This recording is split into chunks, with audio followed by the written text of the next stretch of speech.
Hey everybody, welcome to the Herd Fit Podcast with Dr. Sam Rhee and myself, Coach David Syvertsen. This podcast is aimed at helping anyone and everyone looking to enhance their healthy lifestyle through fitness, nutrition, and most importantly, mindset.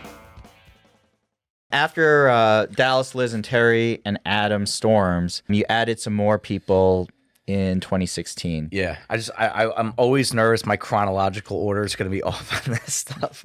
So I just want to make sure I have it. But I'm 99% sure, yes, Adam Ramsen was next. All right. We've had Adam on. Adam was on episode 1 of Herd Fit Podcast. One of the most listened to. Yeah, what the hell? All right, anyway. People love talking about breathing and they love Adam. Yeah, Adam's very intelligent. But Adam was the funny story about Adam and Elena that I always like to share is when they first came to the gym, they moved out from Hoboken. Him and his wife Elena came out.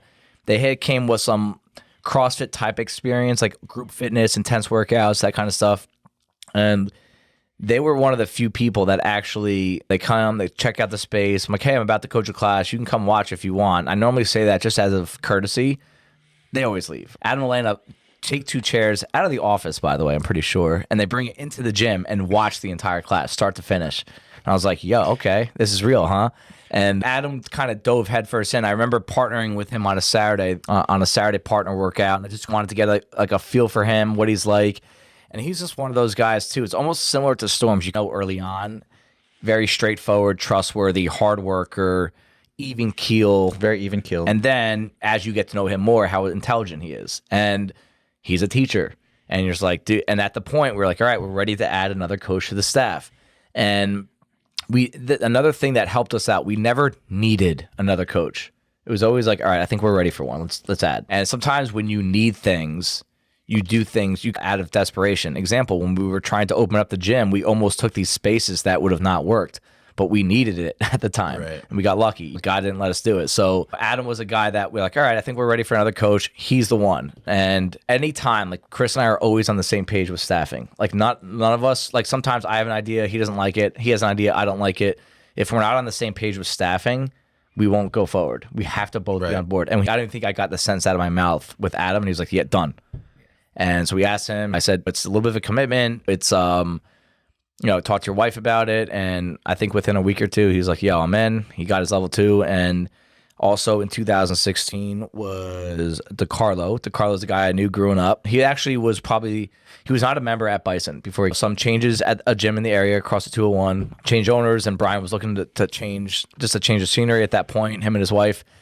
And I remember telling him, I was like, hey, he came to me, just so everyone knows out there, I didn't poach anyone, all right? But he came to me and said, like, hey, if you're ever looking for another coach, I'd be interested. I said, all right, cool. How about you just be a member for a while? And so he came in, and one of his first exposures to the gym was the Bison Bowl. I think this was the second ever Bison Bowl. I always remember it by programming. And that year we did a three rep max front squat with a jerk at the end. And his weight was like 75 pounds heavier than the next person. The Bison Bowl is an intramural competition that we have. Yeah, Bison intramural competition. We'll talk about it, more detail coming up. But Brian, that was one of his first exposures to the gym. And I think he started coaching a couple months after that. And just another rock solid guy that's just hard worker, trustworthy, reliable, all that good stuff. And also just knows a lot about strength training. He ran a barbell class at 201 for a while, Olympic lifting. Mm-hmm. And I remember we've had him coach. Right now he's coaching Wednesday. He dances around a little bit, mornings, nights. He's very flexible. He helps us out where we need it. But I always want to get him in barbell classes because he's very advanced with that kind of stuff. Yeah. Last year he worked a lot on his Oli. I know he's one of those guys that you think you would always see at a CrossFit gym, just a really big, like strong, thick, heavy lifting, weightlifter dude. But then you see him do the gymnastic stuff, and he's incredibly agile. I heard someone say at the gym today, it's like, how does that guy do that? I love watching him for his overhead movements because he has probably one of the fastest split jerks I've ever seen in my life. Yeah. It's so smooth and quick. It is. He's very powerful. You would think, oh yeah, this is the one who is the meathead at the CrossFit gym who just likes lifting heavy. Yeah. And this guy has like everything. Yeah, no, he is. And Chris, I always remember Chris saying, you want to learn gymnastics from a big guy that weighs 230 pounds, not a 130 pounder that wears skinny jeans. Exactly. What am I going to learn from that? Because like those guys, it's not natural for him. He had to learn how to do things the right way. So that's 2016. We'll get into the rest of the coaches later. And just, again, we're trying not to like only talk about the coaches. We're talking about why. Another thing with Brian and Adam, neither one of them are really like that loud, intense vocal guys. I've walked into Brian classes and been like, dude, is the music even on right now? And he probably has to turn it up a little bit, but he is, I think people like that. I have a lot of confirmation bias, just like we all do. I like loud, energy, intense, but a lot of people don't. A lot of people. And I think that it really does help to have that kind of personality coaching. That's especially if you're banged up, you don't feel the workout, you don't really feel great. You don't want to be in that loud, intense environment. Like Chris is like that. Like we always, joke about the music, but people like it. They want to feel calm sometimes when they work out. There's a time and place for the energy. Friday Night Lights, here we go, 5 nights away. But there is also a time and place to get that out. And I think that's really important that the personality of our coaches show that as well. Did you guys intentionally pick different people? Because all of these people are so different. They're different backgrounds, different training situations. Like Dallas has been an athlete his entire life. Right. Liz never did anything until she got to CrossFit. Yeah. Adam's a military guy. Like Brian and Adam Ramsen are teachers, but two different teachers. Right. Did you intentionally pick all these different ages and ranges and demographics? I mean, it wasn't like we had to fill like a spot. Like it's like a sitcom or something. We need an actor that does this. We need this person, the loud person, the quiet person. It's not like that. It played out like that. But I think you just trust their personality around other people, and they just like, you don't really know what they're going to be like in front of a class, but then it just works with some, and it worked with all these. And even as we move forward now, like our next coach that we hire, when is it going to be? Like when the time's right. But I think one thing that we do, like back then, it's, do we trust the person? Do they really want to help other people? I think that's like the common ground with all of them. They do want to help. Yeah, that's huge. I mean, it has to be that way. It's not because they like CrossFit. It's not because they want the free membership. It's they want to make an impact. They want to help people. I want to make people better. I do think naturally, though, we do have, I think like this. I'm not going to speak for Chris. I do want different personalities. So like I do want different walks of life. Like I want people with kids. I want people without kids. I want people that played sports their whole life. I want people that didn't play sports their whole life, because now that we have over 200 people that come here, you are going to have a lot of different walks of life that work out. And some of them, you can be the best coach in the world. They might not relate to you. So they might relate to somebody else because of that background. Like your background is really different than all of our. And are you the oldest coach? You are. Oh, yeah. Yeah, by far. So fuck you. No, but there are a lot of people in our gym. Look at, you might not even realize it. Dude, that guy looks like that. Yeah. And he's in his 50s. And he's got a full-time job. Oh my God. If I hear that one more time, I hope I'm like you when I get to be your age someday. I don't need that anymore. In a few decades. Yeah, exactly. Like someday way off in the future. Okay, thanks. But I really, like, I look at that all the time. Like we're right now, at some point we're going to hire someone else. I don't know when it's going to be. It might be in 2 years, it might be 3 years, but you want that person to add a different element to the thing. But at the baseline, I want to help people, needs to be there. So let's look at your last two hires, Kayla and Mike, because they are about as different as you can be. One is just out of school. Right. The other one has been coaching professionally in CrossFit for longer than any of us. Yep. Where did you guys go with those two?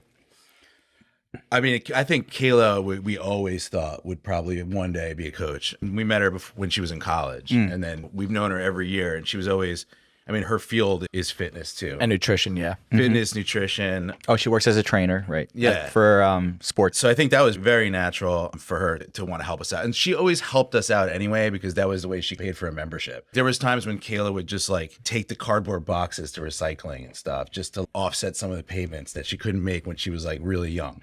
I don't know. We always liked Kayla. We knew her when she was 18, so. Yeah, I'm looking at her picture right now. Yeah.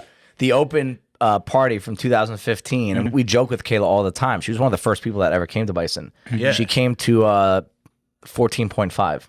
So she was in here March of 2014 with a friend of mine. I forget the relationship. I think she either played volleyball for him or was a student under him or something. But she was one of the first people, and you just knew personality-wise she had it. I think that's one thing that's really cool about this job is you get to see a lot of different personalities, good and bad here. And like I would say we're personality experts with a lot of kind of stuff in relation that comes from coaching, but also just tracking people for so many years that you really, some of you're friends with, some you're not friends with, some you like, some you don't like. But you have to be there serving them, respecting them, and working for them. Really, that's what you are in the coach. You're working for the people. And Kayla's personality stood out to me. She was constantly going back and forth between school. So we would see her, then we wouldn't see her. Every time she came back, she was one of those people that like lights up the room. Yeah. Right? Just even to this day, she's there's a different feel in the gym when Kayla's in it. And I think you don't say that about a lot of people. And she's one of them. And now that she has education levels and she's good at conveying and really giving out that information and teaching that none of us have. Yeah. And whether it's your body hurts, whether it's nutrition, whether it's movement based, whether it's anatomy based. And I've always thought she's a rock star. I'll probably be working for her someday. Yeah, I mean, she was mature when she was 18. Yeah. But also still has that like lively spirit too. So not many 18-year-old girls can two guys in their like 30s relate to. Right. But we did like right off the bat. Every time she came back, she's a hard worker, still fun though and like youthful. But like it was just there's not a lot of people like her. In fact, that kid Checo said to me the other day during her warm up, Chris, you have to hire more Kaylas. And I was like, okay, I said, they're very hard to find. There's not a lot of them. Yep, I agree. They're very rare. And then with Mike, it's a no-brainer. I mean, obviously, to be able to add someone with that kind of experience. And yeah, I mean, I think there's a little bit of a backstory with Mike. I mean, he goes way back to us. Mike was coaching us at CrossFit Hoboken in 2011, 2012. Rockstar coach, very sought after back then and now. Even if he put himself out there as a free agent right now, he'd have people knocking on his door. And just a very unique personality. I remember leaving Hoboken saying, I want to coach like Mike someday. That he really was my inspiration. And so we obviously kept in touch, and he was one of the people that came out on that grand opening party in April for Fight Gone Bad. He moved around a little bit, got out of the CrossFit space for a little bit, came back into it. Things weren't going very well at a different gym, and someone reached out to us and said, hey, if there's ever an opportunity for Mike to coach at your gym, I think this would be the time to do it. And I remember Chris, and honestly, I'll tell you what, it didn't really financially make sense for us at the time to add someone a full-time salary, but we looked at each other and we may never get this opportunity again. Yeah. Was that unanimous? That was a big decision to make to hire a full-time. It was huge. But we figured like where we are now in this space, like going forward, we need someone like Mike. Stability. We need it. Yeah. His schedule, his enthusiasm, like the fact that he has so much experience, like it seemed like we had to think ahead with that one. And it doesn't make sense now. It's going to hurt. But and then we ran into a roadblock, like COVID started right away, right? But so like prior to us we moved to this new space. We should probably talk about this next. So we moved to this new space April 2019, and we hired Mike about 8 months later because we were like, hey, we're going big here. I don't know if anyone really realizes how aggressive the move was to come over here, short term and long term, and because we were being aggressive with moving over here, we had to improve the product. And part of improving the product was assuming that you're going to get more members so you can pay for a new coach of Mike's caliber, but also giving Chris the leeway to spend more time growing business, like doing what he's good at, behind the scenes stuff. Because Chris at the time was still coaching a lot. And this is when Mike came in, it took some off my plate, but it took a huge off his plate. Very helpful. That if we didn't do it, who knows what would have happened with the business big picture. Yeah, and there's a small window. Mike's available, like now. Right. He's not going to be available in a month. He has to get a job, and he's people want him. And you knew him. So we had to jump on it. He wanted to come here too. Like that was a good thing. We didn't have to sell Mike on it. Yeah. He was all in if we were in. Yep.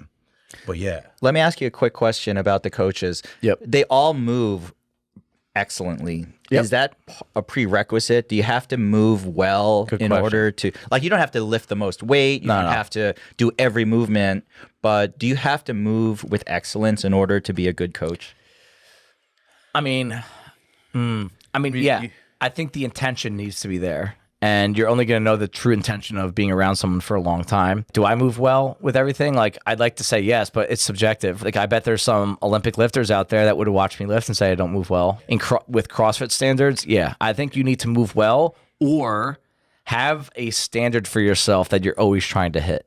Like, that standard shouldn't always be a moving target. We're like, oh, I'm older now. I don't need to squat down below parallel. I think that's a huge thing. But I do think it's important that we echo that it's not performance-based. Like, I hate when gyms hire the best athletes to coach. Right. It's such a faulty approach on so many levels. And I know there are coaches in this gym and outside of this gym that feel pressure on certain days where there are movements they cannot do, and they need to go coach someone. And I'll put myself out there with pistols. On most days when we have pistols, I can't just go pop. I need to warm up for like 20 minutes before I do them. Yeah. So I'm not What going do? You don't demo that. I either don't demo, I try to talk my way through it, or I find someone in class that can do it. Yeah. I remember one time There's I nothing asked. wrong with that. No. I asked Elena one time. She's like, Dave, not now. I was like, oh shit. But yeah, whenever there's a pistols day and someone comes in that can do them, thank God. But that's part of adjusting to being a coach. But to answer your question, the intention of you moving well should probably have as much intensity behind it than performing well score-wise. What do you think, Chris? Definitely. I mean, you have to, the basics, okay? My push jerks at a certain weight, the form gets ugly. But with a PVC, with a bar, I can demonstrate a good rep. Squatting, depth, things like that. Gymnastics, I can do the movement. I do think that's important. I think that you can't demo a wall ball and not squat all the way down. Like, that has to be there. Like, right. You have to be able to do the reps according to the standard of the reps. Not so much, it doesn't matter if you can do ring muscle ups, really, but the core movements, the movements that we teach in beginner. Pull up. You have to be able to demonstrate a good hang power clean, a good front squat, a good push press, a push jerk, a split jerk, things like that. And the standards have to be there. Unless, like Storms, he has his elbow. Well, yeah. He can't lock out his arm. So there's little things like that are fine. But we would never ask a coach to coach if they were a half squatter or just looked a mess. That's part of knowing these people. Like, when we grew our staff organically, right, from inside, and a part of the evaluation process before asking them to coach is just watching them work out for a couple of years. Yeah. Like, we've had people, and this is honestly, I feel like humbled by it, is that we've had a lot of people ask to coach at this gym over the last year that have previous coaching experience. And there's a lot that goes into it, and you can't say yes to everyone. I think there's a lot of capable coaches out there. You can't say yes to everyone. But part of it is, I want you to be here for a year or two. I want to watch you, A, move, B, how do you interact with people, C, over the course of a year or two, you're going to go through some bad times. Probably you're a human being. Like, how do you respond to that? Do you treat people different? Like, it's all encompassing, and part of it is the quality of movement that you show. Yeah. And how consistent that is. Yeah, and another thing, then I think our coaches now are getting, like, the more experienced that this happens, like, after a few years. At first, when you're a new coach, you always feel like you have to have a better score than most of the people or whatever. But a really good coach is okay with getting beat once in a while and appreciating the fact that they got beat and is actually happy for that person. I think, like, at first, like in Hoboken, I would be like, oh, that guy's got a better score than me, and I was coaching the class. That's not, I should have done better. But it happens more and more often. And I don't feel any kind of, like, hatred towards that score or jealousy anymore. Like, I'm all for pushing them to be, like, the best that they can be. And I think it took a lot of some of our coaches a while to get to that point. Yeah. And I think that, like, they're all there. Oh, yeah. I don't think anyone has an ego that overwhelms them or is not humble. Yeah. Or So you tell us, Sam, like, you started in 2017, right? I actually remember the first time I wanted you to coach. I think I started talking to you about this at Legends at one of the restaurant tables. Legends is a local bar that I think is shut down. But anyway, and we were sitting at a table in 2016. I remember just like, they're like, oh, like, I wonder if you would ever coach. I didn't actually formally ask you. You were like, hell no. All right. So that was so I was like, all right, like, that's fine. Coaching is not for everyone. And then I think a year later, it resurfaced for whatever reason. What is it like to really go from, hey, I have enough going on in my life, I don't want to coach, I just want to work out here, to that mindset shifting, and all of a sudden you're in charge of the room? What's that like? Well, I definitely remember coming to you at some point saying, listen, this is something that I'm really interested in. Yeah. And part of that was the organization, I mean, what Bison is, and the people. And some of it was knowing that I want to help. Right. I want and you could make it better. And I could get, yes. And I realized that most of the other coaches, I'm not coming from an athletic background. I do have a skill set, but it's in a totally different specialty. But I felt like it was something that I wanted to do personally to challenge myself. And two, also, maybe I could help people who are coming from a similar background from me. If you're injured or if you're older or if you're just learning this stuff, CrossFit's changed a lot over the past 10, 15 years. Yeah. And we are more scientific, we're more knowledgeable, we're more organized in terms of what we do and how you guys program and what you guys do. And, you know, I'm all in on it. If I truly believe in the CrossFit methodology, I believe in it 100%. With some caveats about certain things. Absolutely. And if I believe in it, then I should be part of it. Right. And I should try to help others the best way I know how. Yeah. And this is the best organization I've ever seen in any field, period, with the coaches you guys have and what you guys do. So there's no reason for me not to want to be part of it. If you see excellence, you want to be part of that excellence. Yeah. And that was one of the biggest part of it was just wanting to try to contribute to that. Yeah, it's awesome. And you have. And you've definitely done that. Thanks. I appreciate it. So let's keep that theme going because I like we're going to backtrack just a little bit in terms of some things that we've done through the gym. Steve O'Day's video, the awesome pump video, like it did. I think Terry put this perfectly. Like there's so many pieces to the puzzle that really make this place up that you don't even realize it until that video came out. Yeah. But I almost thought he saw your notes. Yeah, I know. Right? Like yeah, he hit on everything we've been talking about. He didn't forget anything. Yeah. So this thing, you could just run your classes every single day and it'd be a quality product. And that's it. Don't forget, don't do anything. It could be quality, but at some point, it's like I said, the people want more. And it's on us to try to figure out what's too much, what's not enough, right? And we really wanted to make this more than just a gym, more than just a workout. So you had to create these social environments where for the people that do want to make some friends here, you go for it. And if not, don't. Just come work out, go home. There's a lot of people that do that too. Couple things that we've done here. All right, we have the Bison Bowl, which is the intramural intra-gym competition, team competition. The open parties. Looking at pictures right now, we got to get these things up this week. We started this in 2015. We've done them every year minus COVID, which was only last year. So we haven't done one of them since the October 2019 Open. So this upcoming Friday night, hopefully nobody gets arrested. It's going to be a great time. The Bison benchmark workouts. This is also Chris's idea. When we started the first one, DB. Yeah. Think about how far the programming has come. This was the workout because honestly, this is all our gym could do at the time. AMRAP 20. All right. I'm pretty sure it's AMRAP 20. 15 push press, 75-55, 10 kettlebell swings, RX, 35 pounds for guys, 26 for the girls, 5 burpees.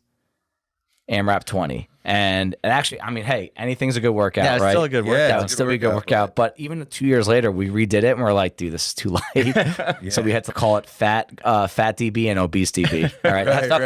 Nothing to do with actual DB. Yeah. So yeah, obese DB is same workout, but the barbell is, I think, 135, 15 reps, push press too, or shoulder overhead. Right. 70 pound kettlebell, 5 burpees. Really tough workout. You know what I love about the benchmarks, which was genius, is that everyone did it once. Yep. And then you would program to help people get better at it over a certain period of time, and then they would do it again. And the person who made the most improvement, that was their name on their workout. Yep. And if you're a really good athlete, even if you sandbag the first one, you can't really make up the difference. Right. Yeah. And the people who actually got their names on the workout were really people who legitimately were able to. Yeah, right. dude. And you weren't the most experienced CrossFitter. You weren't really the most beginner. It was mostly the people in the middle who were making a lot of progress and learning. Right. And for someone in that stage, that is the best thing you could possibly do. Yeah, if you think about all the names that are up there, they're not the people that come in and just crush every single workout. Like, oh, of course, they get more attention. No, it's never that. It's the people that really came in with just like that laser focus for the 8 weeks in between. Yeah. And they get their name on a wall. Like we're still working. We would write the names on the wall. We're still working on getting we're working on getting them plaques for the wall here to actually and get all 18 up on the wall. But I also think another part of the Bison benchmark that tied people together is you had to judge. Yes. And we usually chose we did that to hold people to those hold people to a standard. Yeah. And that one was of the part of it. And one of the bullet points under that helped tie the group together was, I'm telling you, when you have a judge, you get to know that person, especially when it's a long workout. You see them struggle. This is where I think personal connection comes in CrossFit. You really see people struggle here. And if you have a half a soul, like you're going to try to encourage them a little bit And I can't tell you how many times I can't count how many times over the years, Open, Bison benchmarks where someone's like, yo, that judge really helped me. They didn't know each other. They weren't friends with each other. We just paired them up because they were standing next to each other. And that's a huge thing. That's really been an awesome thing to see and be a part of. Other things that really tied the group together, local competitions. We just had one last week at Waldwick, CrossFit Waldwick. They ran an awesome job. We've done that 201, the rack, 908, down the shore, like in the city. We've CrossFit Hoboken and the Bison. We ran a competition one time. And what happens there where people start to like, people really care about me. They want to see me do well.